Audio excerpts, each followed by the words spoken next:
আসসালামু আলাইকুম। একজন খামারির প্রশান্তি কি জানেন?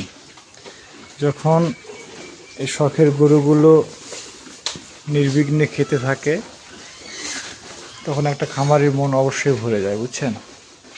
আর এরকম একটা ছোটো মোটো খামার করার অনেকের স্বপ্ন থাকে। আমার রানী, ওর নাম রানী, ও এখনো ঘাসই চেনে না, ঘাস কেমন করে খাইতে হয়।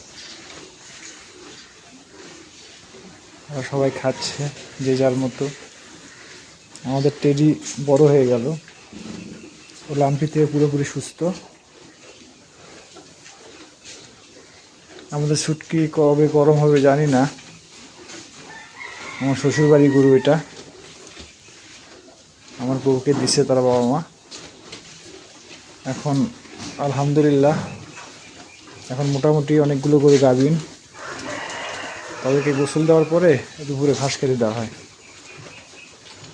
সবাই বেশ নির্বিঘ্নে খাচ্ছে। সবাই মন থেকে মাশাআল্লাহ বলবেন আর দোয়া রাখবেন। আসসালামু আলাইকুম।